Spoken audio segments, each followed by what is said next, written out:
زين النبيين بحبيبه المصطفى ومن على المؤمنين بنبيه المجتبى الصلاة والسلام على سيدنا ومولانا محمد خير البراء وعلى آله وأصحابه المتأدبين بالتقوى أما بعد فأعوذ بالله السميع العليم من الشيطان اللعين الرجيم بسم الله الرحمن الرحيم لقد كان لكم في رسول الله أسوة حسنة صدق الله مولانا العظيم إن الله وملائكته يصلون على النبي يا أيها الذين آمنوا صلوا عليه وسلموا تسليما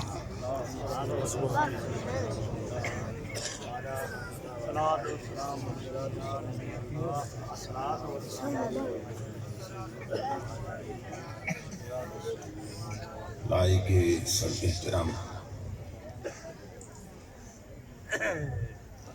محترم مشائخ و علماء کرام اور معزز حاضرین و سامعین، اللہ رب العزت کا لاکھ لاکھ شکر ہے کہ جس نے اپنی توفیق خاص سے آپ کو اور مجھے آج کی اس عظیم الشان اور کثیر البرکات اصلاحی تبلیغی اور تربیتی میلاد النبی کانفرنس میں حاضری کا شرف عطا کیا اور اپنا اور اپنے محبوب مکرم صلی اللہ تعالیٰ علیہ وآلہ وسلم ذکر پاک اور پیغام عظیم سننے اور سنانے کی توفیق عطا فرمائے۔ اس عظیم الشان پروگرام کے انعقاد پر میں آپ تمام حضرات کی خدمت دل کی اچھا گہرائیوں سے ہدیہ تبریک و تحسین پیش کرتا ہوں اور دعا کرتا ہوں کہ اللہ رب العزت آپ کی اس محنت کو اور ہم سب کی حاضری کو اپنی پاک بارگاہ میں قبول و منظور فرمائے۔ میں اپنے برادر عزیز مخلصی فی اللہ حضرت مولانا ممتاز حسین صاحب آف کوٹ عیسیٰ شاہ کے لیے دعا گو ہوں کہ جن کی محبت بھری دعوت پر یعنی جن کے وسیلے سے تاریخ کا تعین ہوا اور میں اس پاکیزہ مجلس تک پہنچا ہوں۔ کافی عرصہ پہلے یہ ٹائم لیا ہے اور پھر اس طویل دورانیہ میں سینکڑوں بار اس عزیز نے ایکسیڈنٹ کے باوجود علالت تباہ کے باوجود مجھے فون کیا اور رابطے میں رہے۔ دعا کریں اللہ رب العزت نے صحت کامل عاجلہ عطا فرمائے۔ یہ درس نظامی کر رہے ہیں سیالکوٹ میں اور اللہ رب العزت نے شرح صدر عطا فرمائے آمین اور تفقہ فی الدین کی دولت سے نوازے۔ میں اپنے برادر عزیز خابر حسین صاحب یہ بھی کوٹ عیسیٰ شاہ سے ان کے لیے بھی دعا گو کہ اس عمر میں اس علاقے میں جہاں بھی میرا پروگرام ہو، شیخن میں ہو، چینیوٹ کی طرف کہیں بھی، یہ موٹر سائیکل پہ پہنچ جاتا ہے اور جب تک میں اس علاقے میں دورے پہ رہتا ہوں اپنی دکان بند رکھتا ہوں اور عشق رسول کی دکان کھولی رکھتا ہے۔ سبحان اللہ۔ یہاں پہنچ کے مجھے اور زیادہ خوشی ہوئی جب یہاں کی جو میزبان ہیں اور سب نوجوان، بلال صاحب ہیں، اصغر رحمان صاحب ہیں، مظہر محترم مظہر صاحب ہیں، پھر ان کے خیالات سن کے اور زیادہ خوشی ہوئی کہ سب کی طلب یہ ہے اور چاہت یہ ہے کہ اصلاحی خطاب کیا جائے، سبحان اللہ، سبحان اللہ، تاکہ آنے والے کچھ سیکھ کے جائیں، کچھ سمجھ کے جائیں. کیونکہ ہماری اکثر محفلیں وہ صرف کانوں کے چسکے اور لذت تک محدود رہتی ہیں. سبحان اللہ، ذہنی تعیش تک محدود رہتی ہیں. قوم جب کانوں کی عیاش ہو جاتی ہے تو پھر اسے سرتال تو اچھی لگتی ہے، دوڑے اچھے لگتے ہیں، شعر اچھے لگتے ہیں، یعنی بندوں کا کلام اسے اچھا لگتا ہے. خدا کا کلام سناؤ تو بور ہوتی ہے. سبحان اللہ، سچے، میاں محمد کے کلام پہ جھومتی ہے، مگر حضرت محمد کا کلام سناؤ آہا، تو بور ہو جاتی ہے. سبحان اللہ، تو یہ مزاج ہمارا تھا نہیں، بنا دیا گیا کہ جس خطے کے لوگوں نے شیخ الاسلام کے خطاب سنے ہوں، آہا، شیخ الحدیث حضرت علامہ محمد اشرف سیالوی کے خطاب سنے، سبحان اللہ، سبحان اللہ، مناظر اہل سنت حضرت علامہ عبدالرشید رضوی اور جنگلی کے خطاب. سبحان اللہ، تو یہ ہو ہی نہیں سکتا تھا کہ وہ قوم قرآن سے دور ہو جائے، حدیث سے دور ہو جائے. سبحان اللہ، لیکن جب سٹیجوں پہ نائل مسلط ہو جائے، سچ، گویے اور گلوکار مسلط ہو جائے کہ جن کے پاس اور کچھ نہ ہو، صرف سر تال ہو، تو پھر وہ قوم کے جذبات سے کھیلنے لگ جاتے ہیں. یعنی وہ قوم کے چسکے کی تو بات کرتے ہیں، قوم کے ذوق کی بات کرتے ہیں، لیکن قوم کی ضرورت کی بات نہیں کرتے. سبحان اللہ، سبحان، بے شک،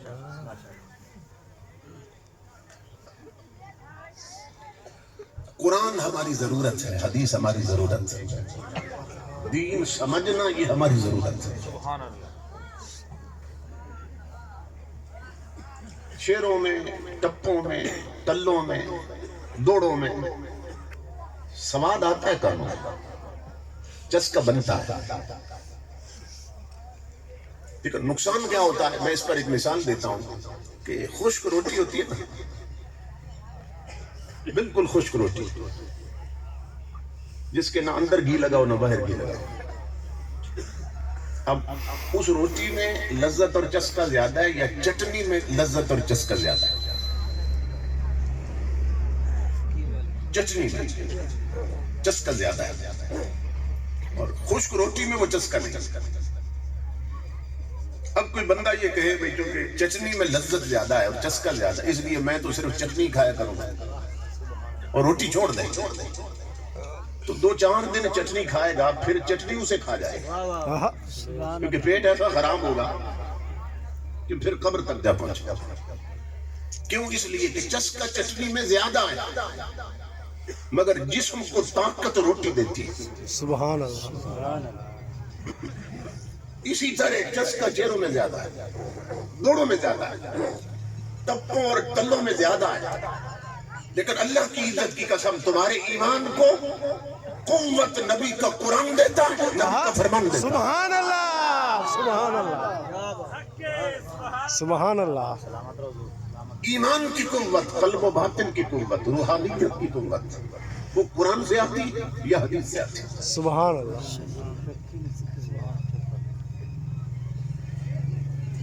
آج ہماری گاڑیوں میں ہماری بسوں میں، ہماری کاروں میں، ہمارے ٹرکوں میں، ہماری سوزوکیوں میں، ہمارے رکشوں میں طوائفوں کے گانے چلتے ہیں، قرآن نہیں چلتا کہ ٹرک والے نے، سوزوکی والے نے، بس والے نے قرآن کی تلاوت لگا رکھی ہے، یا کسی شیخ الحدیث کا خطاب لگا رکھا ہو کہ جو قرآن پڑھ کے تفسیر کر رہا ہو یا حدیث پڑھ کے تفسیر کر رہا ہو۔ گانوں کی سیڑھیاں رکھی ہوئی ہیں کاروں میں،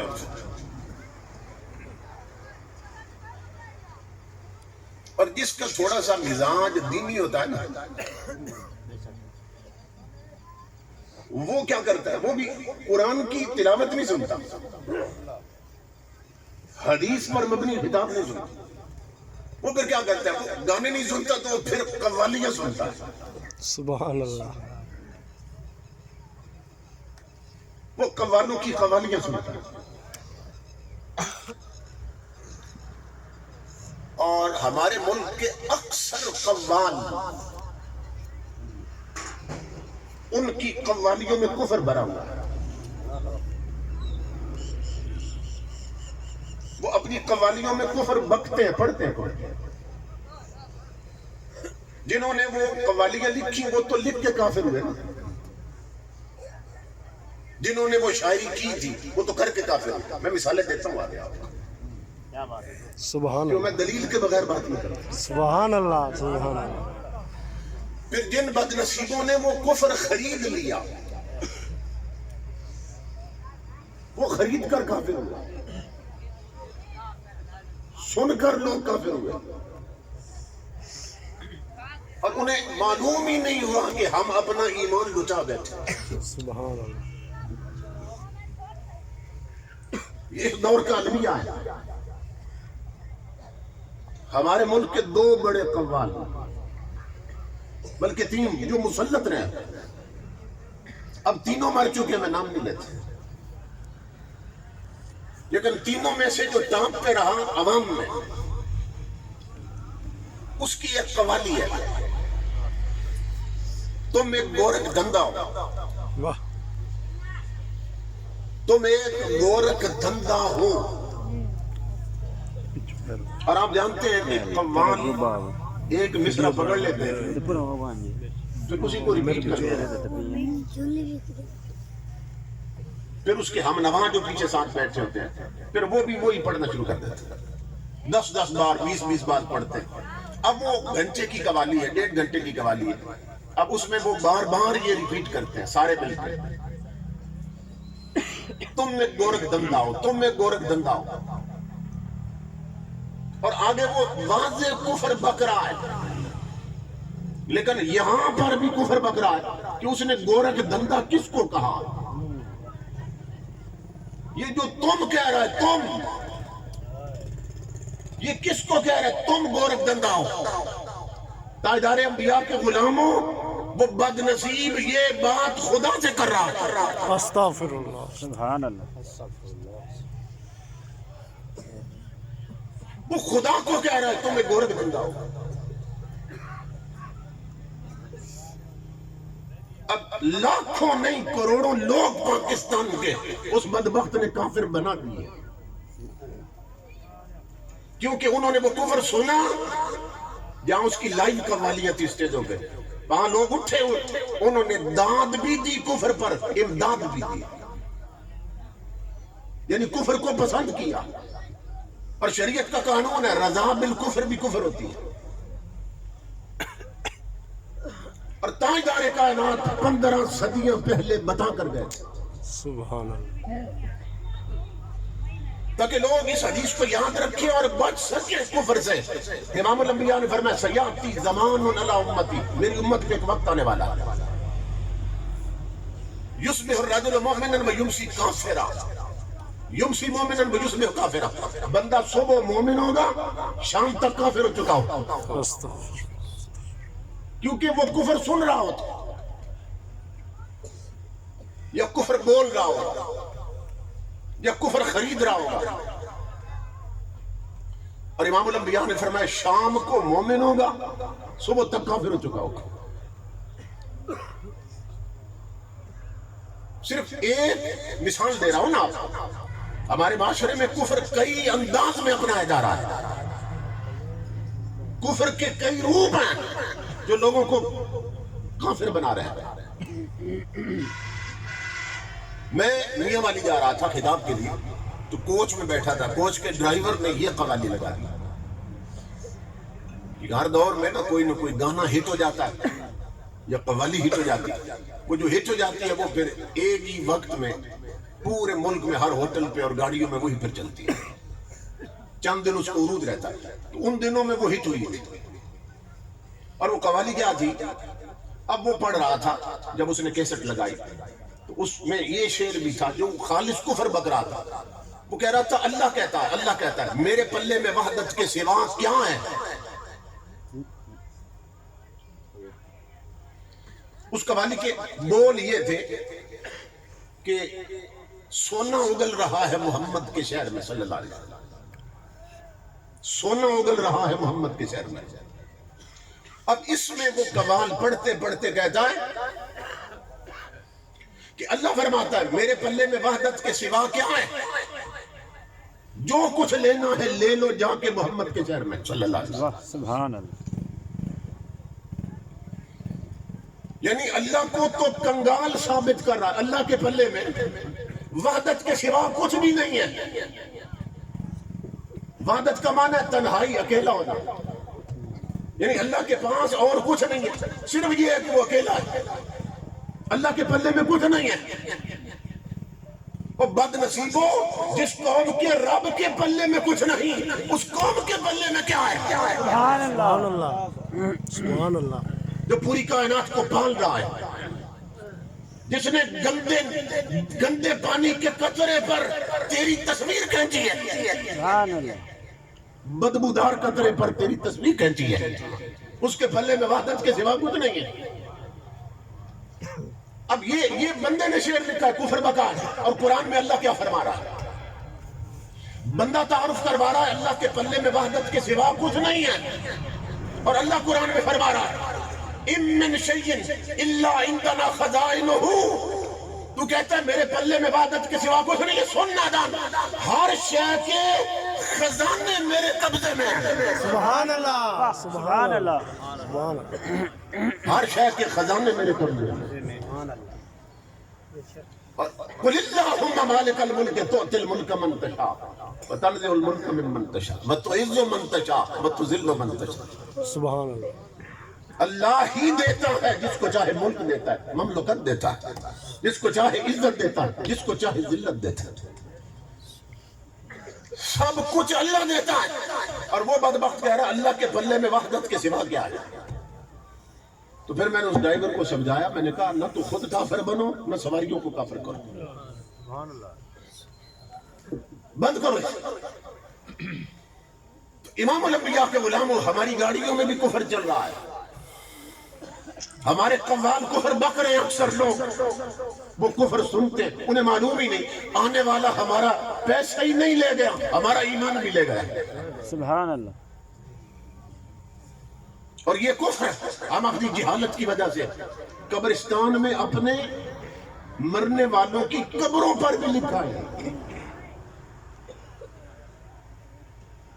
یہ کفر قبرستانوں میں لکھا ہے، قبروں پر. اکثر قبروں پہ یہ شعر لکھا ہوتا ہے. قبرستانوں میں جو پکی قبریں کرواتے ہیں نا، وہ شعر لکھتے ہیں وائے گل چینے اجل کیا تجھ سے نادانی ہوئی. قبر پہ شعر لکھا ہے وائے گل چینے اجل کیا تجھ سے نادانی ہوئی. پھول وہ توڑا کہ گلشن بھر میں ویرانی ہوئی. جو گل چینے اجل ہے نا، اس کے بارے میں قبر پر لکھ کر اس کو کہہ رہا ہے گل چینے اجل کو کہ تو بڑا نادان ہے، بڑا پاگل ہے. اس قبر والے کو تو نے مار کر اس گھر کا گلشن ہی اجاڑ دیا. تو نے مستغفر. کس کو کہہ رہا ہے؟ جس نے اس کو مارا ہے، جس نے اس کی روح نکالی. اور روح کس نے نکالی ہے ظالموں؟ اللہ نے. موت کون دیتا ہے؟ اللہ دیتا ہے. اور اس سے مراد اگر ملک الموت بھی لے نا، اسرائیل علیہ السلام، تو یہ عقیدے کی کتابوں میں یہ عقیدہ لکھا ہے اہل سنت قرآن و سنت کی روشنی میں کہ جس طرح اللہ کی توہین کفر ہے اسی طرح اللہ کے فرشتوں کی توہین بھی کفر ہے. سبحان اللہ سبحان اللہ. اللہ کی توہین کرنے والا جس طرح کافر ہوتا ہے اسی طرح فرشتوں کی توہین کرنے والا بھی کافر ہوتا ہے. تو وہ قبر پہ لکھا ہے لوگ کہ اس کو مارنے والے تو نے بڑی بے وقوفی کی ہے, بڑی نادانی کی ہے. معاذ اللہ استغفر اللہ.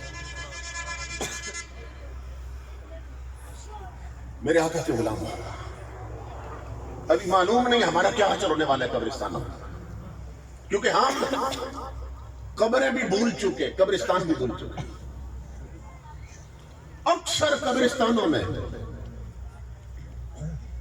جو لوگ شکاری کتے رکھتے ہیں نا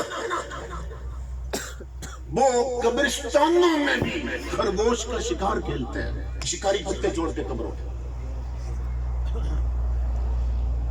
پنڈی کے قریب ایک گاؤں ہے کھلیاں, وہاں کے کچھ سمجھدار لوگ انہوں نے مجھے بلایا وہاں اور دکھایا انہوں نے مجھے پرانا قبرستان ہے.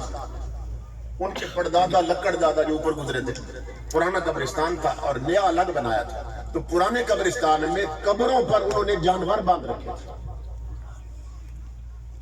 گھوڑے, گدھے, بھینسیں اور گائیں, یہ قبرستان میں باندھ رکھی تھی قبروں پر.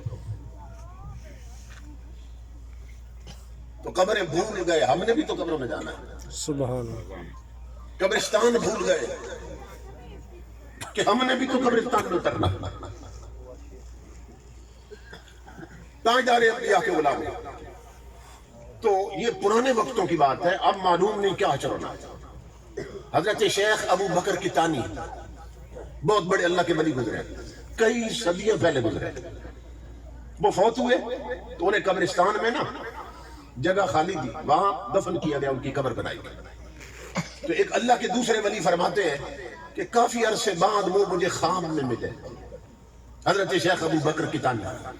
تو میں نے دیکھا خواب میں کہ اپنی قبر کے باہر کھڑے ہیں اور زاروں قطار رو رہے ہیں. میں بڑا حیران ہوا, اتنے بڑے اللہ کے ولی ہیں اور اپنی قبر کے باہر کھڑے رو رہے ہیں. معلوم نہیں قبر میں انہیں کوئی تنگی ہے, کوئی عذاب ہو رہا ہے معاذ اللہ, لیکن سمجھ نہیں آ رہی تھی. اتنے بڑے اللہ کے ولی اور اپنی قبر میں رو رہے ہیں. میں قریب گیا, میں نے کہا حضرت آپ کیوں رو رہے ہیں, کیا قبر میں کوئی عذاب ہے, کوئی تکلیف ہے قبر میں؟ تو کہتے اللہ کی عزت کی قسم شیخ ابو بکر فرمانے لگے میرے رب نے مجھ پہ بڑے کرم کیے, میں اپنے لیے نہیں رو رہا ہوں, میں رو اس لیے رہا ہوں کہ جب سے میں جس دن سے میں اس قبرستان میں دفن ہوا تب سے اب تک 1000 مسلمان میتیں آ چکی ہیں قبرستان میں. یہ اللہ کا ولی فرما رہا, جب سے میں دفن ہوا ہوں یہاں 1000 میتیں آ چکی ہیں قبرستان میں, اور رو اس لیے رہا ہوں کہ ان 1000 مرنے والوں میں سے صرف 2 ایمان پر مرے ہیں, باقی سارے کفر پہ مرے ہیں.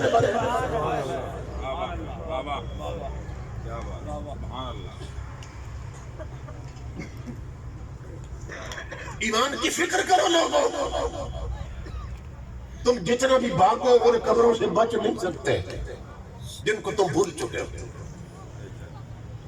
ہر شخص نے قبر میں اترنا ہے اور ہر شخص نے اپنے کیے کا حساب دینا ہے.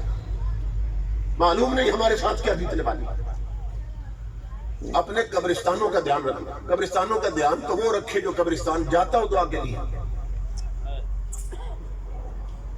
جس نے قبرستان جانا ہی نہ ہو, اس لیے تو میرے آقا نے اپنی سنت بنائی تھی کہ قبرستان جایا کرو. کیوں؟ ایک تو اپنی قبریں یاد رہتی ہیں, دوسری ان کی قبریں یاد رہتی ہیں جو پڑے ہوئے سبحان اللہ. کہ کہیں کسی میں کوئی سانپ بچھو کوئی سوراخ تو نہیں, کوئی کیڑے تو نہیں اندر داخل ہوتا, تاکہ قبروں کی بھی حفاظت ہے اور تمہیں اپنی قبر بھی یاد رہے. لیکن ہم میں سے کتنے ہیں جو قبرستان جاتے ہیں؟ امام الانبیاء نے فرمایا من زار قبر ابویہ او احدہما فی کل جمعۃ, کہ جس کے ماں باپ میں سے کوئی ایک مر جائے یا دونوں مر جائے, اور وہ بیٹا ماں باپ دونوں فوت ہو جائیں یا کوئی ایک فوت ہو جائے ان میں سے, وہ ہر جمعے کو ان کی قبر پہ جا کے نا صرف قبر کی زیارت کر لیا کرے. آہا سبحان اللہ سبحان اللہ. ہر جمعے کو جائے ہو. یہ شرط نہیں ہے وہاں جا کے کچھ پڑھے جو حدیث میں پڑھ رہا ہوں. ہو سکتا ہے اتنا ان پڑھ ہے اسے پڑھنے کچھ نہیں آتا, لیکن امام الانبیاء جو فضیلت بتا رہے ہیں نا, عمل کیا کرنا اس نے, ہر جمعے کو جا کر صرف اپنی ماں اور باپ کی قبر کی ڈھیری دیکھنی ہے, آہا سبحان اللہ صرف پڑی ہوئی مٹی دیکھنی ہے اور پلٹ آنا ہے. امام الانبیاء فرماتے ہیں وہ ہر جمعے کو آتا جاتا رہتا, اسے خبر نہیں ہوتی. ایک وقت آتا ہے اللہ رب العزت اسے عام بندوں سے نکال کر اپنے ولیوں میں شامل کر دیتا ہے. سبحان اللہ سبحان اللہ نعرہ رسالت یا رسول اللہ نعرہ تحقیق حق چاریا نعرہ حیدری یا علی تاجدار ختم نبوت زندہ آباد تاجدار ختم نبوت. زندہ آباد. کتنا بڑا اعزاز ہے, کتنا بڑا اعزاز. کرنا کیا, صرف ان کی قبر کی زیارت کرنی اور پلٹ آنا. لیکن کتنے لوگ ہیں جو جاتے ہیں. اب دیکھیں نا, ہمارے ماں باپ جیسے بھی ہیں تو ماں باپ, یہ جو حضور نے فرمایا کہ ماں کے قدموں میں جنت ہے, اس میں ساتھ یہ نہیں فرمایا کہ ماں 5 وقت کی نمازی ہو تو تب جنت ہے, سبحان اللہ حاجن ہو تو تب جنت ہے, سبحان اللہ یا تلاوت قرآن کرتی ہو, یہ بہت نیک ہو تب جنت ہے. سبحان نہیں, ماں ہے جیسی بھی ہو, ماں ہے جیسی بھی ہو, ہر اولاد کی جنت ماں کے قدموں تلے. تو امام الانبیاء کے غلاموں, اب چونکہ کئی عنوان دیے گئے نا مجھے, یہ لکھی ہوئی ساری چیزیں کئی, اس لیے میں ذرا ادھر ادھر بھی جاؤں گا, سبحان اللہ سائڈوں پہ نکلوں گا میں. اس لیے امام الانبیاء کے غلام اب میں دعوت فکر دے رہا ہوں, وہ ہمارے ماں باپ جیسے بھی ہوں, ہر جمعے قبر کی صرف زیارت کر لے, مٹی دیکھ لے, وہ تو اب ولی بن جائے. سبحان تو اللہ جو مدینے جا کے گنبد خضرا تک لے وہ کیا بنے گا. سبحان اللہ سبحان اللہ سبحان اللہ ماشاء اللہ. جو امام الانبیاء کا روضہ دیکھ لے, بتاؤ وہ کیا بنے گا. سبحان اللہ سبحان اللہ. اور امام الانبیاء نے خبر دی, فرمایا من زار قبری وجبت لہ شفاعتی, جس نے میری قبر کی زیارت کی اس کے لیے میری شفاعت واجب ہو گئی. سبحان اللہ. اور من زار قبری فلہ الجنہ اور وجبت لہ الجنہ, حدیث کے مختلف لفظ. امام الانبیاء نے فرمایا جس نے جس زمانے میں بھی میری قبر کی زیارت کر لی اس کے لیے جنت واجب ہو گئی. سبحان اللہ سبحان اللہ ماشاء اللہ. آج 15ویں صدی ہے, ہم جب جاتے ہیں نا مدینہ پاک, تو آپ جانتے ہیں کہ اب جو حضور کی قبر مبارک ہے وہ جالیوں کے اندر ہے, اور صرف جالیوں کے اندر نہیں, پھر اندر پردے لگے ہیں. پردے چھت سے شروع ہوتے ہیں اور زمین تک جاتے ہیں, پھر ان پردوں کے اندر 4 دیواری, پھر آگے قبر ہے. یہ جب 1924 میں 24-25 کی بات, جب یہاں سعودی حکومت آئی تھی نا, اس کا پہلا نام سعودی عرب نہیں تھا, یہ یاد رکھیے. اس کو حجاز مقدس کہتے تھے یا اس کو عرب شریف کہتے تھے. یہ صرف عرب شریف تھا یا حجاز مقدس کہتے تھے اس کو. تو یہ سعودی عرب کب بنا, جب 1924 میں یہاں سعود بن عبد العزیز کی حکومت آئی. تو جو حکمران تھا اس کا نام تھا سعود, تو جو اس کی سلطنت تھی اس کو پھر سعودی سلطنت کہنے لگے, یعنی سعودی عرب, سعود والا عرب. تو یہ 1924 میں بنا ہے سعودی عرب. اب ان کا چونکہ مذہب اور ہے, عقیدہ اور ہے, یہ چاہتے تھے کہ حضور کا گنبد بھی چھپا دیا جائے یا گنبد کو گرا دیا جائے. پہلی پلاننگ یہ تھی جب یہ آئے نا یہاں پہ یہ بدمذہب لوگ، تو پہلا ان کا منصوبہ یہ تھا کہ گنبد کو گرا دیتے ہیں، لیکن ترکی کے عاشقوں نے، ترکی کے مسلمانوں نے سبحان اللہ، وہ ہر دور میں حضور کے عاشق رہے تھے، ترکی کے مسلمانوں نے، اور ترکی کا جو حکمران تھا اس نے اعلان کر دیا، اس نے کہا خبردار یہ روضہ گنبد خضرا ہم نے بنایا ہے، سبحان اللہ، کیونکہ یہ ترکی والوں نے بنایا ہے، اور سنو سعودی حکمرانوں، اگر تم نے اس کو گرا دیا تو ہم چیلنج کر رہے تمہیں کہ اگر مدینے میں گنبد خضرا نظر نہیں آئے گا تو پھر دنیا کے نقشے میں سعودی عرب بھی نظر نہیں آئے گا، سبحان اللہ، میں ایسا حملہ کروں گا تمہارا وجود مٹا کے رکھ دوں گا۔ سبحان اللہ، گنبد کی طرف نہ سوچنا اس کو گرانے کے لیے، سبحان اللہ، کیوں؟ اس لیے کہ انہوں نے اس کو بنایا اس طرح تھا امام الانبیاء کے غلاموں کہ سنے تو ایمان تازہ ہو جاتا ہے۔ سبحان اللہ، یہ گنبد خضرا آپ جانتے ہیں، یہ جو حضور کا سبز گنبد ہے یہ کس چیز کا بنا ہے؟ یہ پلاسٹک کا نہیں ہے، فائبر کا نہیں ہے، سونے اور چاندی کا نہیں ہے، یہ پتھر کا بھی نہیں ہے، یہ کس چیز کا ہے؟ یہ جب ان کی حکومت تھی ترکی کے مسلمانوں کی، انہوں نے کیا کیا کہ ایک اعلیٰ نسل کا بیج لیا، بیج، اس کو زمین میں، ایک اچھی زمین میں، زرخیز زمین میں، اس کو انہوں نے بیج کو بو دیا۔ اب آپ جانتے ہیں بیج کو پانی دیتے ہیں تو پھر وہ کوپل نکلتی ہے۔ ترکی کے عاشقوں کا عشق دیکھو، وہ بیج جو بویا تھا، بیج سے لے کر درخت بننے تک امام الانبیاء کے غلاموں اسے سوائے آب زمزم کے کچھ نہیں پلایا گیا۔ سبحان اللہ، سبحان اللہ، سبحان اللہ،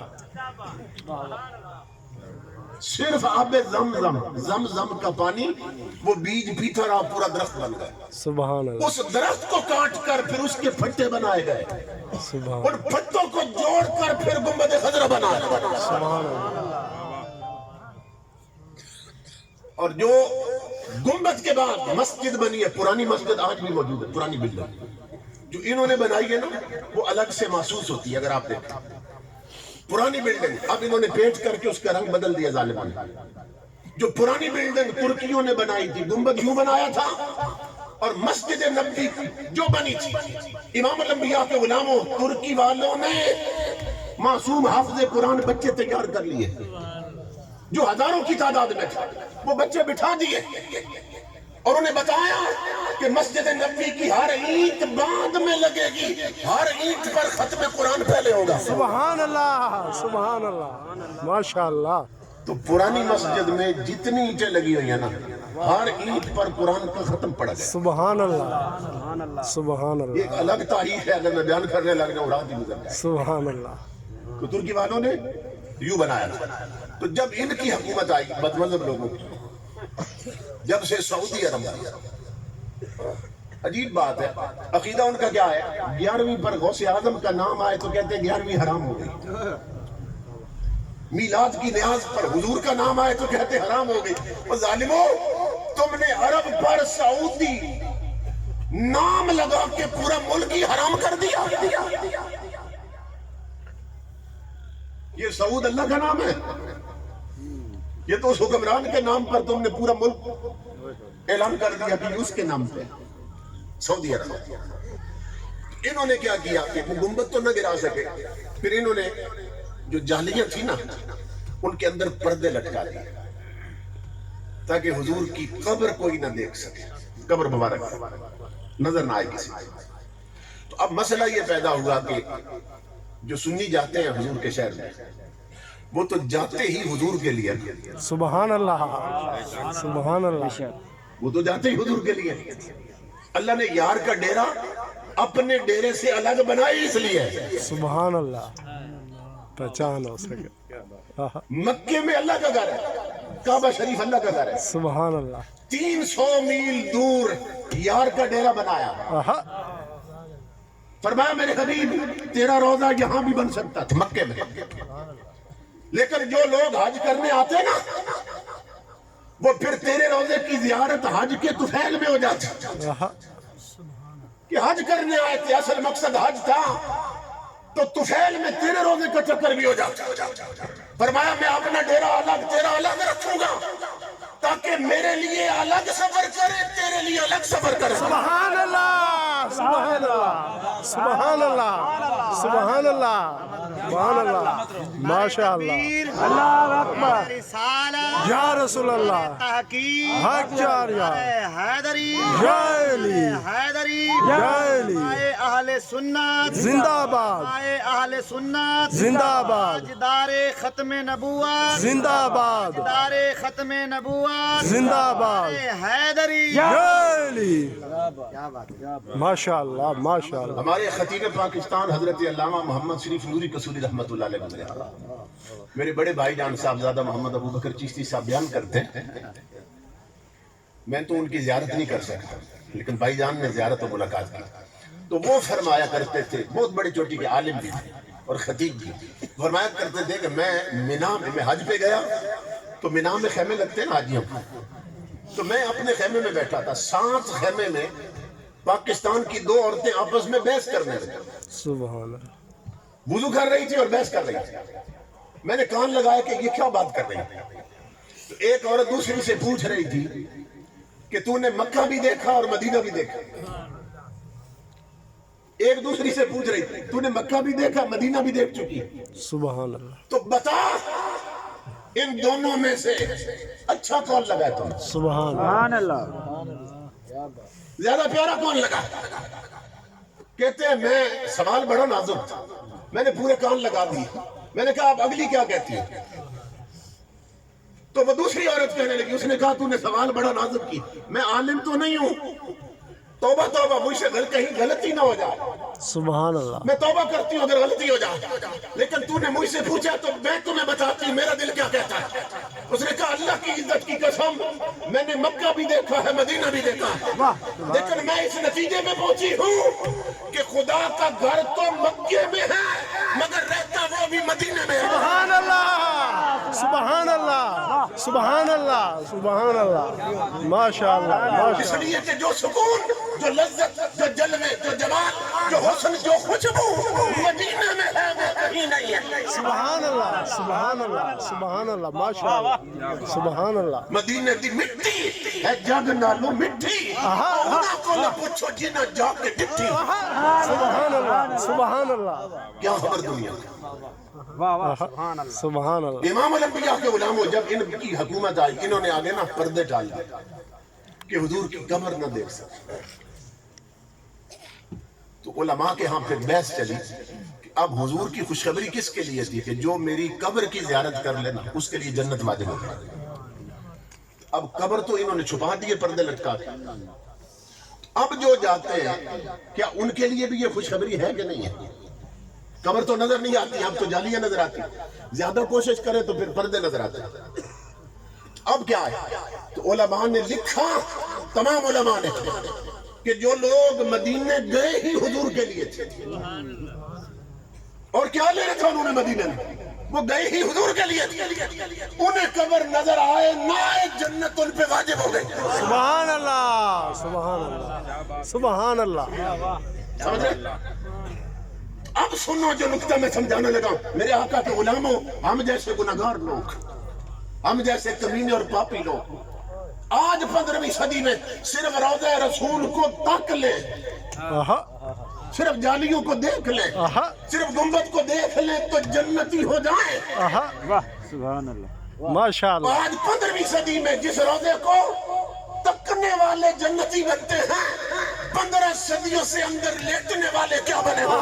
سبحان اللہ، سبحان اللہ، سبحان اللہ، سبحان اللہ، ماشاء اللہ، سلامت رہو، تاجدار کائنات کے ساتھ لیتے ہیں، ابو بکر عمر لیتے ہیں، صدیق و فاروق لیتے ہیں، ماشاء اللہ، تو جو 15 صدیوں سے اندر لیتے ہیں وہ کیا بنے ہوں گے؟ سبحان اللہ، سبحان اللہ، امام الانبیاء کے غلاموں، آقا نے فرمایا کہ ماں باپ میں سے اگر دونوں فوت ہو جائیں تو کوئی ایک فوت ہے، تو صرف قبر کی زیارت کرتا رہے بندہ جا کے نا ہر جمعہ، ایک وقت آتا ہے کہ اللہ ولیوں میں شامل کرے۔ سبحان اللہ،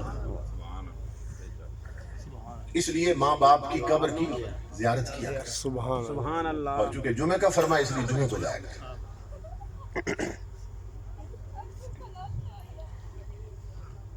امام شامی لکھتے ہیں، بہت بڑے عالم ہیں، امام ہے فقہ کے. وہ فرماتے ہیں 70,000 نبیوں نے ہجرت کی تھی، 100-200 نہیں، اور عام بندے نہیں، 70,000 نبی نبی. سبحان انہوں نے اللہ. ہجرت کی، اپنے وطن چھوڑ دی، اپنی زمینیں چھوڑ دی، اور مدینے میں مکے میں آ کے آباد ہوئے تھے. سبحان اللہ. 70,000 نبی مکے میں آباد ہوئے تھے. اپنے وطن چھوڑ کے وہ نبی مہاجر بن گئے اور مکے میں آ گئے. سبحان اللہ. امام شامی لکھتے ہیں وہ کیوں آئے تھے؟ کہتے ہیں اس لیے کہ ان نبیوں کو خبر تھی کہ رب کا ماہی اسی چاہے. سبحان اللہ. سبحان اللہ. سبحان اللہ. رب کا آخری نبی، آخری حبیب اسی شہر میں آئے تھے. تو نبیوں کو یہ طلب مہاجر بنا گئی اور وطن چھڑوا گئی سبحان کہ اسی شہر میں رہیں گے، وہیں فوت ہوں گے، وہیں دفن ہوں گے، آہا. وہیں ہماری قبر بنے گی. اور اس طلب میں قبر بنا رہے ہیں مکے میں. ہو سکتا ہے کسی دن پھرتے پھراتے یار اپنے قدم رکھ جائے. سبحان اللہ. سبحان اللہ. سبحان اللہ. 70,000 نبی مہاجر بن گئے، وطن چھوڑے، صرف اس لیے کہ قبروں کے باہر ہی مصطفیٰ اپنا قدم رکھ دیں. آہا. قبر کے اوپر ہی قدم رکھ دے مصطفیٰ. وہ آقا کا میلاد منانے والے اپنا مقدر دے، تیری قبر کے اندر مصطفیٰ تشریف لاتے ہیں. سبحان اللہ. سبحان اللہ. سبحان اللہ. سبحان اللہ. اس سبحان لیے اللہ. اپنے آقا سے وفا کرو، آقا کے وفادار بن جا. اور تاجدار کائنات. اب دیکھیں نا، ایک ہی وقت میں لاکھوں لوگ ایک ہی وقت میں پوری دنیا میں مر جاتے ہیں. اس کی سروے رپورٹ بھی آ چکی ہے.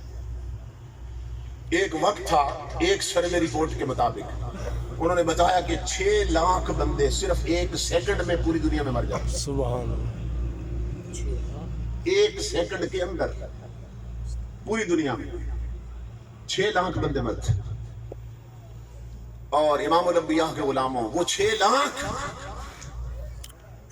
کوئی امریکہ میں ہے، کوئی افریقہ میں ہے، کوئی مشرق میں، کوئی مغرب میں، کوئی پہاڑ پر، کوئی میدان میں، کوئی ڈیرے پر، کوئی شہر میں. جہاں مرتے ہیں، جہاں قبر میں رکھے جاتے ہیں، ہر قبر میں انہیں جلوہ رسول دکھایا جاتا ہے. سبحان اللہ. سبحان اللہ. سبحان اللہ.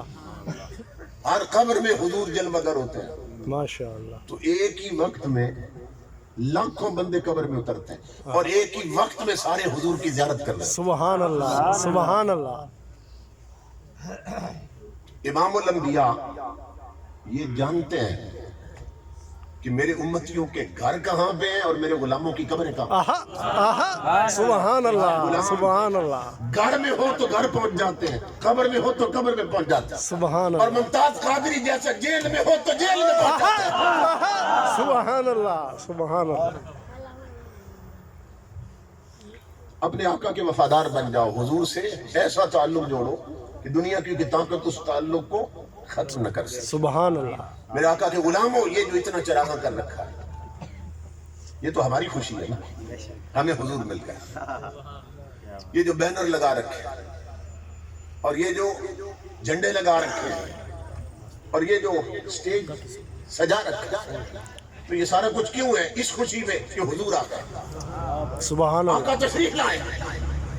تو یہ ہمیں خوشی ہے نا. ہم نے گلیاں سجا دی، گھر سجا دیے، چوک صاف کر دی، سبحان اللہ. یہ ہماری خوشی ہے. لیکن دیکھو کہ رسول کی خوشی کس میں ہے. آہا. سبحان اللہ. یہ تو ہم خوشی منا رہے ہیں. مدینے سے آواز آ رہی ہے، میری امتی تو نے گلیاں اور گھر صاف کر لیے جہاں سے تو نے گزرنا تھا، آہا.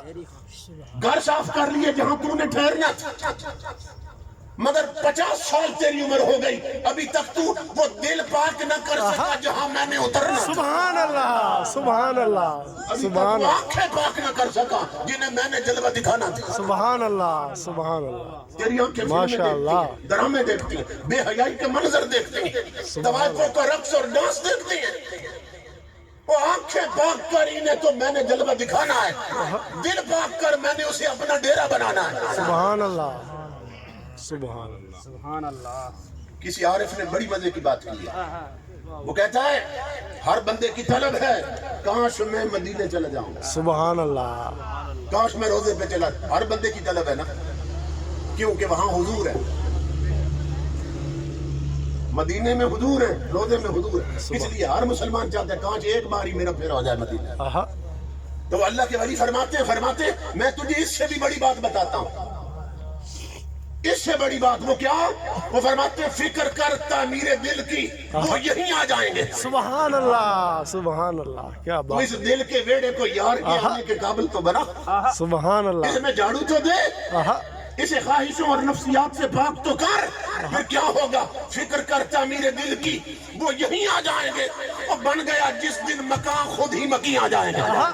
سبحان اللہ، سبحان اللہ، کیا بات ہے، اس دل کو یار کے رہنے کے قابل تو بنا۔ سبحان اللہ، امام الانبیاء جلوہ گر ہوتے ہیں اور ہوتے رہتے ہیں، لیکن ان کے ہاں جنہوں نے اپنے دل اس لائق کر لیے کہ حضور جلوہ فرما ہو جائے، سبحان اللہ، جنہوں نے اپنے گھروں میں شریعت کے جھاڑو دے رکھے ہیں، آہا، یہ تنکوں والے جھاڑو تو عورتیں روز دیتی ہیں، آج اس جلسے سے اٹھ کے جاؤ نا اپنے گھروں میں حضور کی شریعت کا جھاڑو دو، آہا، سبحان اللہ، سبحان اپنے گھر کی الماریوں میں دیکھو کوئی میگزین، کوئی رومانٹک ناول، کوئی فلمی اخبار پڑی ہے تو اسے آگ لگا کے رکھ کر تھا۔ ماشاء اللہ، سبحان اللہ، سبحان اللہ، آج گھر میں نہ شریعت والی صفائی کرو، آہا، تمہارے رکشوں میں، تمہاری کاروں میں، تمہارے موبائلوں میں اگر طوائفوں کے گانے بھرے، سب کچھ جا کے مٹا دو آہا، کہ میرے آقا میں گھر صاف کر رہا ہوں، صاف کر رہا آہا، ہوں، کس کے لیے؟ آپ کے لیے۔ سبحان اللہ، دل میں جو برے خیالات ہیں وہ ختم کر دو، جو قدم عادی ہیں بے غیرتی کے اڈوں پر جانے کے، انہیں مسجدوں کے راستوں پہ چلنے کا عادی بنا دو، سبحان اللہ، سبحان اللہ، ماشاء اللہ، جو وقت کہیں اور گزرتا ہے وہ مسجدوں میں گزارو، چلتے پھرتے اپنے نبی پہ درود کے عادی بنو، ہر وقت وضو میں رہو، اور ساتھ عرض کرتے رہو آقا میں آپ کے آنے کے لیے صفائی کر رہا ہوں، سبحان اللہ، سبحان اللہ، میرے آقا میں دل صاف کر رہا ہوں، میں گھر میں شریعت کا جھاڑو دے رہا ہوں، ہر چیز، ہر نفس جو مصطفیٰ کو پسند نہیں اپنے گھر سے نکال دو، سبحان اللہ، پھر دیکھو حضور کیسے تشریف لاتے ہیں، ماشاء پھر اللہ، دیکھو امام الانبیاء کیسے جلوہ کرتے ہیں۔ سبحان اللہ، مجھے واقعہ یاد آ گیا، اور یہ ایک واقعہ ہماری زندگی بدل سکتا ہے، سبحان اللہ، کانٹا بدل سکتا ہے، رخ بدل سکتا ہے۔ سبحان اللہ، یہ حضرت بابا فرید تھے نا کوٹ میٹھن والے، ان کا ایک مرید تھا جو ادھر پنڈی سے آگے جائے نا حویلیاں کی طرف، ایبٹ آباد کی طرف، تو راستے میں ایک گاؤں آتا ہے، اس دور میں اس گاؤں میں جو لنگیاں بنتی تھی نا وہ بڑی اعلیٰ قسم کی بنتی تھی، ہر علاقے میں کوئی نہ کوئی ایسی چیز ہوتی ہے جو مشہور ہو جاتی ہے، تو وہاں کی لنگیاں بہت مشہور تھی، تو وہ مزدور آدمی تھا، غریب آدمی تھا، لیکن کیا کرتا کہ ہر سال اپنے پیر کی زیارت کو جاتا، اپنے شہر کی اچھی سی خوبصورت لنگی خرید کے نا تحفے کے طور پر اپنے پیر کے لیے لے جاتے، آہا، سبحان اللہ، اور کمال یہ ہے اپنی لنگی پھٹی ہوتی پیر کو نہیں پیش کرتا، آہا، محبت شیخ ہے، اپنے کپڑے پرانے ہیں، شیخ کو نئی لنگی دے رہا ہے، مزدور آدمی تھا لیکن تھوڑے تھوڑے پیسے جمع کر کے نا لنگی کے بنا لیتا، سال بعد حضرت کو تحفے میں دیتے۔ ایک سال ایسا آیا غریبی نے گھر میں ایسے پنجے گاڑے نا کہ غریب لنگی بھی نہ بنا سکا، سال گزر گیا لنگی بھی نہ بنا سکا، سبحان اللہ، پھر سوچنے لگا جو بندہ کہیں جائے نا تو ہمیشہ کچھ لے کے جائے، پھر اسے خالی ہاتھ جاتے ہوئے شرم آتی، تو وہ سوچنے لگا بھئی میں ہر سال لنگی لے جاتا تھا اپنے شیخ کے لیے، تو اس دفعہ تو غربت کی وجہ سے لنگی بھی نہیں بن سکی، اب خالی ہاتھ جاؤں گا تو حضرت سے کیسے سامنا کروں گا، کیسے ملوں گا، تو دل میں شرمندہ ہو رہا تھا، پھر مشکل ہو جائے گی حضرت سے بات کرنا بھی کہ خالی ہاتھ جا رہا ہوں، ہر سال لے جاتا تھا، تو پھر سوچنے لگا چلو اس سال میں نہیں جاتا، جب لنگی نہیں ہے تو میں جاتا ہی نہیں۔ وہ نہیں گیا اس سال، اگلے سال کا انتظار کرنے لگا۔ امام الانبیاء کے غلاموں، پھر اس نے نا محنت مزدوری کی، خود بھوکا رہا مگر کچھ پیسے جوڑ لیے، اور جوڑ کر کیا کیا، پہلے ایک خریدتا تھا لنگی، اب اس نے 2 خرید لی۔ سبحان اللہ، ایک تو اس سال کی ہے نا، اور ایک پچھلے سال کی قضا بھی ادا کر لی، اب 2 لنگیاں خرید لی۔ سبحان اللہ، کہ پیر کو پیش کروں گا، اب شرمندگی تو نہیں ہوگی نا، اب تو میں نے کسر نکال دی۔ امام الانبیاء کے غلاموں 2 لنگیاں لے کے گیا، جب حضرت کے پاس پہنچا تو دونوں لنگیاں پیش کی۔ حضرت نے لنگیاں دیکھی تو رونے لگ گئے، سبحان اللہ، اور اپنے خادم سے فرمایا ماچس لاؤ، ماچس، آگ لے کے آؤ۔ وہ غریب بڑا حیران ہوا، یہ کیا کرنے لگے؟ آپ نے نا ماچس منگوا کے، آگ منگوا کے نا دونوں لنگیاں رکھ کے انہیں آگ لگا دی۔ اس غریب کی چیخ نکلی، حضرت میں نے تھوڑے تھوڑے پیسے جوڑے تھے، خود بھوکا رہا اور آپ کی لنگیوں کے لیے جوڑتا رہا، پچھلے سال کی قضا بھی میں نے ادا کر دی، اور اب لایا ہوں 2، تو کیا غریب کا تحفہ پسند نہیں آیا؟ سننا جو حضرت نے بات کی وہی میں آپ کو کہنے لگا۔ حضرت بابا فرید رو کر فرمانے لگے بیٹا یہ گل نہیں، او اون چیز کو بھالا جیڑی یار کو جدا کری۔ سبحان اللہ، سبحان اللہ، سبحان اللہ، ماشاء اللہ، ماشاء اس اللہ، چیز کو آگ لگاؤ جو یار کو یار سے جدا کر دے۔ سبحان ان اللہ، لنگیوں کے لیے میرا یار مجھے پچھلے سال ملنے نہیں آیا، سبحان اللہ، اون چیز کو بھالا جیڑی یار کو جدا کری۔ سبحان اور اللہ، ہوٹلوں پہ تاج کھیلتے ہوئے نمازیں چھوڑنے والوں اور یار کے سجدے چھوڑنے والوں، اون چیز کو بالا جڑی یار کو جدا کری۔ سبحان اللہ، سبحان ڈراموں اللہ، کے لیے نبی کو ناراض کرنے والوں، شادیوں پہ کنجریاں نچوانے والوں، اون چیز کو آگ لگا جو یار کو جدا کری۔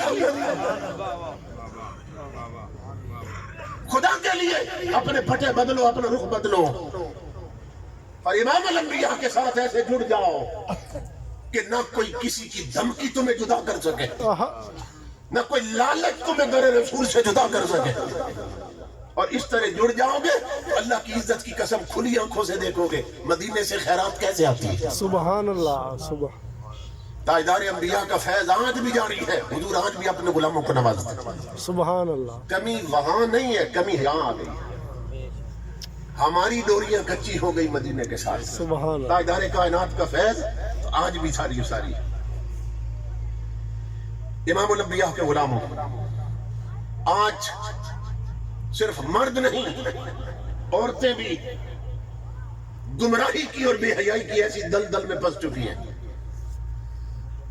کہ وہ مردوں کو بھی پیچھے چھوڑ دیں، آگے نکل گئے، اور ایسا لباس پہننے لگیں کہ جس پر امام الانبیاء نے فرمایا تھا کہ ایک وقت آئے گا میری امت پر، نساء کاسیات عاریات، کہ میری امت کی عورتیں، یہ سننا غور سے حدیث پاک ہے، میری امت کی عورتیں ایک وقت آ جائے گا بدبخت کپڑے پہن کر بھی ننگی ہوں گی۔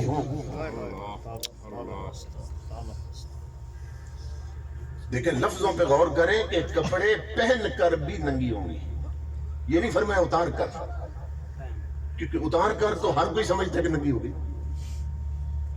آقا نے فرمایا انہوں نے اپنے سوچ کے مطابق کپڑے پہنے ہوں گے، مگر جیسے کپڑے انہوں نے پہنے ہوں گے نا، ایسے کپڑے پہننے والیاں شریعت کی نظر میں کپڑے پہن کر بھی ننگی ہیں، کیونکہ شریعت لباس کے آداب مقرر کرتی ہے۔ یہ نہیں ہے کہ اپنی مرضی سے جیسے کپڑے عورتوں کے من چاہا بنوا لیے اور پہن لیے، اور آج یہی صورتحال بن چکی ہے، کیونکہ جب کسی کے ہاں بیٹی کی شادی ہوتی ہے نا، یہ بیٹے کی شادی ہوتی ہے، تو بچیوں کے جتنے کپڑے خریدنے نا سب ماں خریدتی ہے، باپ فارغ۔ بہو کے لیے لہنگا کیسا ہونا چاہیے یہ فیصلہ عورت نے کرنا ہے، شادی پر بیٹیوں کا لباس کیسا ہوگا یہ سب فیصلے عورتیں کرتی ہیں اور شاپنگ بھی وہی کرواتی ہیں. اور امام الانبیاء نے فرمایا تھا ہن ناقصات العقل والدین، عورت کا دین بھی ناقص ہوتا ہے، عقل بھی ناقص ہوتی ہے. یہ امام الانبیاء نے خبر کی. تو عورتوں کو اس کی پرواہ اور خبر ہی نہیں ہے کہ میں بیٹی اور بہو کے لیے جو لباس خرید کر اسے پہناؤں گی، مدینے سے آواز آ رہی ہے تیری بیٹی کپڑوں میں نہیں ہے، ننگی ہے. تیری بہو کپڑوں میں نہیں ہے، ننگی ہے. حضور فرما رہے ہیں. امام الانبیاء فرماتے ہیں میری امت پہ وقت آئے گا عورتیں کپڑے پہن کر بھی ننگی ہوں گی. اس کے 3 معنی اس حدیث کے 14 صدیوں کے جتنے مفسرین اور شراح حدیث گزرے ہیں انہوں نے بیان کیے. ہر صدی کے محدثین نے 3 معنی بیان کیے کہ حضور کی شریعت کی نظر میں عورت کپڑے پہن کر ننگی کیسے ہوتی ہے. اب میرے آقا کے غلاموں غور سے سنو. اب یہ 3 تکڑیاں ہیں جس پر ہم اپنے گھر کی عورتوں کو تول سکتے ہیں، دیکھ سکتے ہیں کہ کیا ہمارے گھر کی عورتیں اور بچیاں ان 3 میں سے کسی کیٹیگری میں آتی ہیں، کسی کھاتے میں آتی ہیں؟ اور اگر آتی ہیں تو انہیں بتاؤ تم کپڑوں میں نہیں ہو، تم ننگی ہو، اور مرنے کے بعد جہنم تمہارا انتظار کر رہی ہے. ان بچیوں کو بتاؤ تو ابلتی ہوئی گرم چائے نہیں پی سکتی، جہنم کا کھولتا ہوا پانی کیسے پیے گی؟ کہ کپڑے پہن کر بھی تو ننگی ہے خدا رسول کی نظر میں. ایک معنی کہ عورتیں اپنے لباس کو نا چھوٹا کر دیں گی. یعنی پہلے پورے بازو ہوتے تھے، اب آپ دیکھتے ہیں کہ عورتوں نے چونکہ چوڑیاں پہننی ہوتی ہیں، بازو پورا اوپر ہو تو چوڑیاں تو چھپ جائیں گی، تو چوڑیاں دکھانے کے لیے بازو ہی انہوں نے ہاف کروا دیے، آدھے کٹے ہوئے بازو، ہاف کٹ. اب وہ پہنتے ہیں. اور بازاروں شہروں میں بغیرتی اس سے بھی بڑھ چکی ہے. انہوں نے وہ تو کاندھوں تک ہی ننگی ہو گئی. یہ شادیوں پر برادری کی عورتیں کیا صورتحال بن چکی. شارٹ ڈریس پہنتی، بین ختم ہو گئے. یہ گریبان گلمہ جس کو کہتے ہیں، اتنے کھلے گلمے. اور گلمے کیوں کھلے رکھے؟ اس لیے کہ یہاں لاکٹ پہننا ہے، ساتھ لڑا ہار ہونا ہے، گولڈن چین ہونی ہے، یہاں زنجیر سونے کی. اب اگر گریبان یہاں تک ہوا، بین ہوا، اور اوپر دوپٹہ آ گیا تو وہ تو چھپ جائے گا. تو یہاں سے تو کپڑا ہٹا کے رکھنا ہے نا، یہاں سے وہ ساتھ لڑا ہار جہاں تک لٹک رہا ہے وہاں تک کپڑا نہیں آگے دینا. کیونکہ پھر ساتھ لڑا ہار پہننے کا مقصد کیا اگر دنیا دیکھے نہیں تو وہ اپنے ہار دکھاتی رہی اور شریعت میں ہار گئی. سبحان اللہ. وہ اپنے ہار دکھاتی رہی اور نبی کی غلامی میں ہار گئی، خدا کی بندگی میں ہار گئی. اسے خبر نہیں تھی کہ دنیا صرف ہار نہیں دیکھتی ہے، ہاروں کے پیچھے چھاتیاں بھی تو ہیں، عورت کا سینہ بھی تو ہے. لیکن وہ بیٹیاں شادیوں پر ویڈیو بنواتی ہیں، ویڈیو وہ سات لڑے ہار پہن کر آگے سے دوپٹے ہٹا دیتی، اور کیمرہ صرف سات لڑے ہار اس کی تصویر نہیں بناتا، چھاتیوں کی بھی بناتا ہے. اور وہی سیڑھیاں بنتی ہیں، پھر پورے خاندان میں تقسیم ہوتی ہیں اور گھر گھر دیکھی جاتی، اور کسی کو کانوں کان احساس نہیں، خبر نہیں ہوتی ایک گھر کی عزت کتنے گھروں میں نیلام ہو گئی. ماشاءاللہ. خدا کے لیے سوچو. میرے آقا کے غلاموں 15 صدیوں پہلے حضور نے خبر دی عورتیں کپڑے پہن کر بھی ننگی. اور دوسرا معنی کہ کپڑے اتنے ٹائٹ ہوں گے، اتنے تنگ لباس ہوگا، ڈھیلا ڈالا لباس نہیں ہوگا. عورتیں چست اور تنگ اور ٹائٹ لباس پہنے گی کہ جسم کے کچھ حصے جنہیں چھپا کے رکھنا ضروری تھا وہ ٹائٹ اور تنگ لباس ہونے کی وجہ سے خود ابھر کے سامنے آ جائیں گے. اتنے ٹائٹ کپڑے. امام الانبیاء فرماتے ہیں کہ ایسی عورت بھی کپڑے پہن کر ننگی ہے جو تھوڑے کپڑے پہنتی ہے، کچھ حصہ ننگا اور کچھ حصے پہ کپڑے، وہ بھی کپڑے پہن کر ننگی. اور تیسرا معنی کہ گرمیوں میں کپڑے اتنے پتلے پہنیں گے، باریک لباس ہوگا، کپڑے اتنے پتلے ہوں گے کہ کپڑے پہن کر بھی اندر سے اس کا جسم نظر آ رہا ہوگا. تو امام الانبیاء نے فرمایا ایسی عورت کپڑے پہن کر بھی ننگی.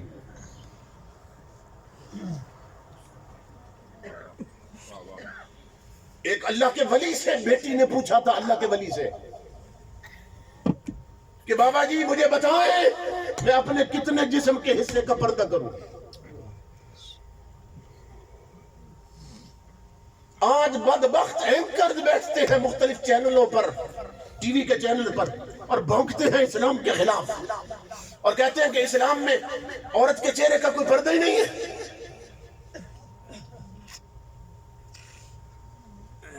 سنو امام الانبیاء کے غلاموں، اللہ کے ولی سے بیٹی نے پوچھا ابا جی میں اپنے جسم کے کتنے حصے پر پردہ کروں، چھپا کر رکھوں کتنے حصے. انہوں نے فرمایا میری بیٹی ایک ہی بات ہے، آخری اور پہلی بات، اپنے جسم کے جس حصے کو جہنم سے بچانا چاہتی ہو نا وہاں تک کپڑے ڈالو. سبحان اللہ سبحان اللہ سبحان اللہ. اپنے جسم کے جتنے حصے کو جہنم سے بچانا اس کو چھپا کے رکھو. امام الانبیاء نے خبر دی میری امت کی عورتیں اس طرح بدبخت اور بدنصیب ہو جائیں گے. پردہ، شرم، حیا اور غیرت کیا ہوتی ہے؟ کہ ہارون الرشید تھا، اس کی بیوی تھی ملکہ زبیدہ، اور یہ اتنا بڑا بادشاہ تھا کہ انگریز ہسٹورین لکھتے ہیں، تاریخ دان، کہ سورج چڑھتا بھی اس کی سلطنت میں تھا اور ڈوبتا بھی اس کی سلطنت میں تھا. اتنی بڑی حکومت اللہ نے دی تھی مسلمانوں. 3 بر اعظم اس کی سلطنت میں آتے تھے. اس کی جو بیوی تھی ملکہ زبیدہ بہت اللہ سے ڈرنے والی عورت تھی. ایک دن نا بادشاہ جب دربار سے آیا اپنے محل میں، گھر پہنچا بیوی کے پاس، اس نے نا سر پر دوپٹہ باندھ رکھا تھا، تو سر سے دوپٹہ اترنے نہیں دے رہے، بندھا ہوا تھا نا سر کے ساتھ. تو ہارون رشید حیران ہوا، اس نے کہا کہ میں تیرا خامد ہوں، تو بیوی ہے، اور پہلے تو میرے سامنے بے تکلف بیٹھ جاتی، تیرے بال نظر آتے رہتے، سر سے دوپٹہ سرک بھی جاتا ہے، میاں بیوی جو ہوئے اس میں تو کوئی حرج نہیں تھا، لیکن آج تو نے سر سے دوپٹہ باندھ کیوں رکھا ہے؟ وہ رونے لگ گئے. کیا غیرت تھی ان عورتوں کی. اس نے کہا میرے سرتاج، آج میں نا غسل کرنے کے بعد، سردیوں کا موسم، غسل کرنے کے بعد میں اپنے محل کی چھت پہ چلی گئی تھی کہ دھوپ میں نا اپنے بالوں کو خشک کرتی ہوں، وہاں کنگھی کروں گی اور بال خشک ہوں گے دھوپ میں. تو مجھے نہیں معلوم تھا دوسرے کسی محل کی چھت پر کوئی غیر محرم کھڑا تھا. میرے سرتاج ان بالوں پر اس غیر کی نظر پڑ گئی تھی. آج یہ بال میں نے اس طرح سے منڈوا دیے، سبحان اللہ، اس طرح سے سارے بال منڈوا دیے. کیوں؟ کہ جس بار غیر کی نظر پڑ چکی وہ میرے خامد کے لیے اب جائز نہیں رہے. سبحان اللہ سبحان اللہ، ماشاء وہ اللہ. بال اس لائق نہیں کہ میرا خامد دیکھے، کیونکہ غیر کی نظر پڑ چکی ہے. اس دور کی شہزادیوں کا اور بادشاہوں کی بیگمان، ان کی غیرت اور شرم حیا یہ تھی. اور اب جھگی میں رہنے والے بھی، انہوں نے وہاں LCDs لگا رکھی، ٹچ موبائل رکھے اور گانے بھرے ہوئے. تو ہم کس راستے پہ چل رہے ہیں؟ ان جلسوں کا مقصد یہ ہے کہ اپنے ٹوٹے ہوئے رابطے اپنے رسول سے بحال کرو اور تاجدار کائنات کے سچے غلام بن جاؤ. امام الانبیاء کے غلام ہو، تاجدار کائنات کا دین ایک کمپلیٹ کوڈ آف لائف، ایک مکمل ضابطہ حیات. یہ نہیں ہے کہ زندگی کے کچھ حصے پر تو رہنمائی دے اور کچھ حصہ ایسا ہو جس کے بارے میں رہنمائی کوئی نہ ہو. اسلام میں وہ میں چہرے کے پردے کی بات کر رہا. ام المومنین حضرت عائشہ صدیقہ فرماتی یہ مومنوں کی وہ ماں ہے کہ امام الانبیاء فرماتے ہیں کہ جبریل آتے میرے پاس اور میرے پاس کھڑے ہوتے اور عائشہ بیٹھی ہوتی میرے پاس، اور جبریل مجھے کہتے یا رسول اللہ آج حضرت عائشہ کو میرا بھی سلام پہنچا دے. سبحان اللہ. اور رب کہتا ہے میرا بھی سلام پہنچا دے. وہ ام المومنین حضرت عائشہ کہ جن کے بستر پر یہ آقا کی تمام ازواج میں سے واحد زوجہ ہے حضور کی، یہ تنہا حضرت عائشہ کی جان ہے. امام الانبیاء فرماتے اور کسی بیوی کے بستر پر میں تھا تو مجھ پر قرآن نہیں اترا، لیکن عائشہ کے بستر پہ ہوتا ہوں تو مجھ پہ قرآن بھی اترتا۔ سبحان اللہ، سبحان اللہ، سبحان۔ اتنی عظمت کی حامل حضرت عائشہ صدیقہ، آپ فرماتی ہیں میں حضور کے ساتھ جب سفر میں جاتی تھی تو جب جنگل میں جا رہے ہوتے تھے نا، آبادی کوئی نہیں، انسان کوئی نہیں، تو میں اپنے چہرے سے کپڑا ہٹا لیتی تھی، حضور اجازت سے کہ ہٹا لو گرمی ہے، کیونکہ بندہ کوئی نہیں یہاں۔ اور جہاں تھوڑی سی آبادی نظر آتی، دور سے مکان نظر آتا، تو سنو حضرت عائشہ کیا فرماتی ہے۔ یہ بدبخت کہتے ہیں چہرے کا پردہ کوئی نہیں، مومنوں کی ماں فرماتی ہے خمرت وجہی بجلبابی، وجہی خمرت وجہی، میں اپنی چادر کے پلو کے ساتھ، کونے کے ساتھ پھر اپنے چہرے کا پردہ کر لیتی تھی، چہرہ چھپا لیتی تھی۔ سبحان اللہ، سبحان اللہ۔ وہ فرماتی ہیں کہ میں چہرے کا پردہ کرتی تھی جب آبادی ہوتی یا خطرہ ہوتا کہ کوئی غیر محرم آ رہا ہے، تو یہ کہتے ہیں چہرے کا پردہ کوئی نہیں۔ تو میرے آقا کے غلاموں، میری ماں اور بہنوں بیٹیوں کو گھر میں یہ بھائیوں کا فرض ہے اسلام کی کوئی بات سنے علماء سے تو بہنوں تک پہنچائیں، باپ کا فرض ہے اولاد تک باپ پہنچائیں، خامد کا فرض ہے بیوی تک حضور صلی اللہ علیہ وسلم کے ارشادات پہنچائیں۔ اس طرح ہوتا کیا ہے کہ محفلوں سے دین گھروں تک پہنچ جاتا ہے، سبحان اللہ۔ مسجد کی سنی ہوئی بات گھروں تک پہنچ جاتی ہے۔ اس لیے یہ فریضہ ہے ہمارا، اپنے آقا کی ایک ایک بات اپنے دل پہ نقش کرو اور پھر آگے بیان کرتے رہا کرو۔ سبحان۔ تاجدار کائنات نے یہ خبریں کب دی؟ آج سے 1500 سال پہلے۔ وہ کتنے بدبخت لوگ ہیں جو کہتے ہیں حضور کو دیوار کے پیچھے کی خبر نہیں۔ سبحان اللہ۔ نبی کہتے ہیں دیوار کے پیچھے نہیں، پتہ انہیں کیا ہے۔ حالانکہ جو نبی 15 صدیاں پہلے ہمارے دور کی بچیوں کے کپڑوں کی خبر دے رہا ہے، ان کے کٹے ہوئے بالوں کی خبر دے رہا ہے، ان کی بے پردگی کی خبر دے رہا ہے، اور وہ نہیں جانتا کہ دیوار کے پیچھے کیا ہے۔ سبحان اللہ۔ جس رسول کے علم کا یاد ہے، ابھی امام مہدی تشریف نہیں لائے، اعلیٰ حضرت فرماتے ہیں بعض علوم سے مجھے یہ پتہ چلا ہے ابھی 4 صدیاں اور باقی ہیں، 400 سال اور باقی۔ سن 2400 جب آئے گا اس وقت ہر طرف برائی پھیل جائے گی، کفر و طاغوت اور اسلامی اسٹیٹ کوئی باقی نہیں رہے گی۔ اعلیٰ حضرت فرماتے بعض علم جو پڑھے تھے اعلیٰ حضرت نے، کیونکہ اعلیٰ حضرت 52 سائنسز اور علوم پر انہیں دسترس تھی، 52 علوم جانتے تھے اعلیٰ حضرت۔ اب 4 صدیاں پڑی اور آخری صدی میں حضرت عیسیٰ علیہ السلام بھی آئیں گے اور حضرت امام مہدی بھی تشریف لائیں گے۔ تو وہ جب اپنی آرمی بنائیں گے، فوج تیار کریں گے، بیعت لیں گے لوگوں کی کہ میرے ساتھ تم نے جہاد کرنا ہے، عیسائیوں کے خلاف، یہودیوں کے خلاف اور کافروں کے خلاف، اور اپنی فوج بنائیں گے اور وہ جہاد کریں گے، اور گھوڑے بھی اس جہاد میں استعمال ہوں گے۔ سبحان اللہ۔ یہ حدیث بات ہے، لیکن میں بتا رہا ہوں حضور کا علم کیا ہے۔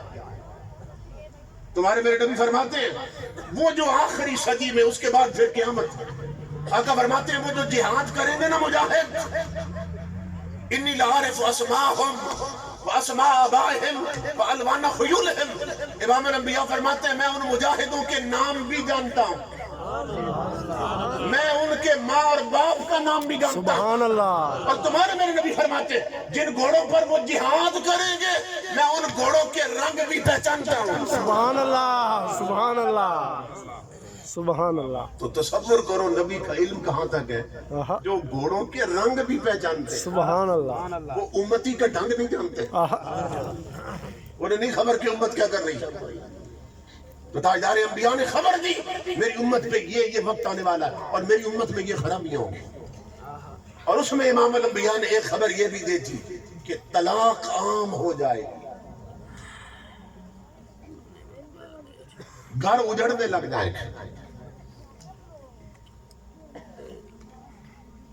اور آج کی سروے رپورٹ کے مطابق ہمارے ملک میں جو سروے رپورٹ آئی ہے اس کے مطابق ہمارے پاکستان میں سب سے زیادہ طلاق واقع ہو رہی ہے اور سب سے زیادہ گھر اجڑ رہے ہیں۔ یا خاوند طلاق دے دیتا ہے یا بیوی 6 مہینے بعد جب شادی ہوتی ہے نا یا سال بعد عدالت پہنچی ہوتی ہے خلا لینے کے لیے کہ میری اس سے جان چھڑاؤ. 15 صدیاں پہلے حضور نے خبر دی تھی میری امت میں طلاق عام ہوگی, گھر اجڑنے لگ جائے. اور پھر یہ ہے کہ آج دیکھ لیں پھر ہوتا کیا ہے, طلاق دے دیتے ہیں اور پھر چاہتے یہ ہے کہ 3 طلاقوں کے بعد وہ پھر میری بیوی بن جائے.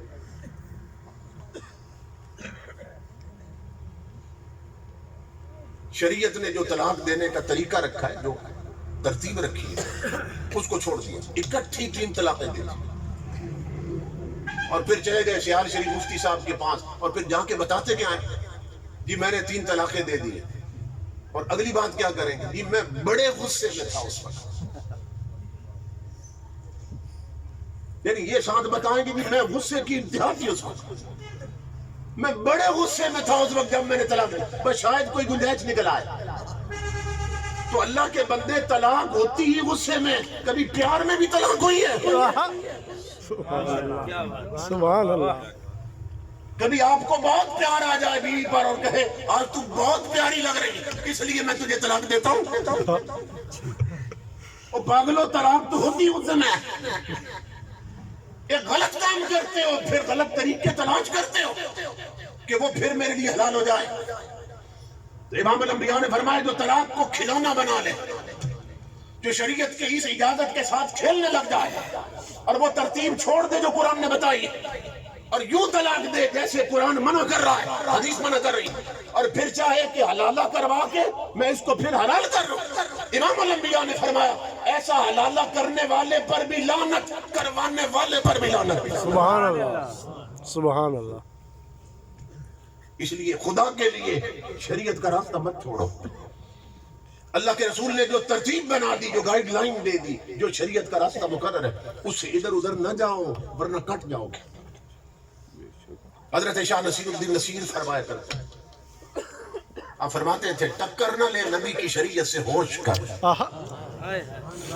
ہوش کر, ہوش کر, ٹکر نہ لے نبی کی شریعت سے ہوش کر. اور دوزخ میں جھونکتی ہے یہ ٹھوکر لگی ہوئی. سبحان اللہ, سبحان اللہ. اگر شریعت سے ٹکر لے گا شریعت ایسی ٹھوکر لگائے گی کہ سیدھا جہنم میں جا کے رکھا. ان جلسوں کا مقصد یہ ہے امام الانبیاء کے غلاموں کہ ہم شریعت والے بن جائیں, دین والے بن جائیں, مسجد سجدوں سے آباد کریں, گھر میں تلاوت قرآن کا ماحول پیدا کریں, بچوں کو سب سے پہلے قرآن کی تعلیم دیں, ان کی گٹی میں قرآن رکھ دیں. انگریزی پڑھائیں انہیں بعد میں, لیکن پہلے اسے دین پڑھائیں, قرآن پڑھائیں, نماز یاد کروائیں, کلمے یاد کروائیں, نماز کے طور طریقے مسئلے انہیں یاد ہونے چاہیے. آپ کو تو دور جانے کی ضرورت نہیں, سیال شریف میں اتنا بڑا مدرسہ بنا اور ایک جنگ میں اہل سنت کے مدرسے بنے. اپنے بچوں کو پہلے لگاؤ اس راستے پر. دیکھو نا بچے کا اگر ہاتھ جل جائے, انگیٹھی کو لگ جائے, کوئلے کو لگ جائے, سارا گھر چیخ اٹھتا ہے میرے بچے کا ہاتھ جل گیا. یہ آنکھ تو بہت کم درجے کی, تیری آنکھ نہیں کھل رہی, صرف جس کا ہاتھ جلنے پر تو تڑپ اٹھا ہے نادان, یہ اس آگ میں اترنے والا ہے مرنے کے بعد کہ جو لگے گی تن پر اور من تک بھون کے رکھ دے گی. قرآن کہتا ہے تتلی والا لافدہ, وہ جہنم کی آگ وہ لگے گی اوپر اور اندر تک اتر جائے گی. تو ہماری نسلیں اس آگ میں اترنے والی ہے مگر ہمیں فکر ہی کوئی نہیں. تو میں مبارکباد دیتا ہوں آپ تمام لوگوں کو, اتنی دیر تک آپ حضرات تشریف فرما رہے ہیں, یہ بہت بڑی بات ہے. شہروں میں بھی اتنی دیر تک لوگ نہیں بیٹھتے, چلے جاتے ہیں. آپ کی محبت. تو میں حیران ہوا کہ دیکھیں کتنی دیر سے کھڑے ہیں امام الانبیاء کے غلاموں. یہ امام الانبیاء کی محبت کا کنیکشن ہے. یہ مدینے کے ساتھ رابطے ہیں جو کھڑا رکھتے ہیں, جو سونے نہیں دیتے, جو جگہ یہ چھوٹے چھوٹے بچے بیٹھے ہیں. تو مدینے سے آواز آ رہی ہے میری امتی تیرا میرا کنیکشن ڈیڈ کنیکشن نہیں ہے, کنیکشن ہے تیرا میرے ساتھ. یہ الگ بات ہے کسی کا اپنا سیٹ خراب ہو گیا ہو, اپنے سیٹ ٹھیک کر لو. مدینے سے کنیکشن آج بھی جڑے ہیں, سبحان کراٹا اللہ آج بھی مل سکتا ہے. سبحان اللہ اس لیے میرے آقا کے غلاموں حضور کے بن جاؤ. کیوں؟ اس لیے کہ یہاں حضور کے بنیں گے تو وہاں انہی کے بن کے اٹھیں گے, سبحان اور وہ اپنا بنا کے اپنی قیادت میں جنت پہنچاتے ہیں. سبحان میں مبارکباد دیتا ہوں آپ تمام بھائیوں کو, ایک ایک بندے کو. بعض باتیں ایسی ہوتی ہیں, مجھے انہوں نے کہا کہ یہ بھی بیان کرنا یہ بھی ہے.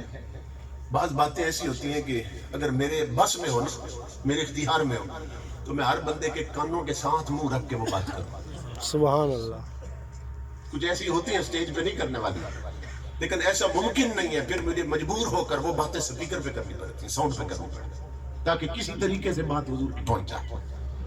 اللہ سب کا آنا قبول کرے, دو جہان کی عزت اور برکتیں نصیب کرے, اور یہ جذبے اور یہ محبتیں حضور کی آپ کی نسلوں میں بھی جاری و ساری رکھے. وما علینا الا البلاغ.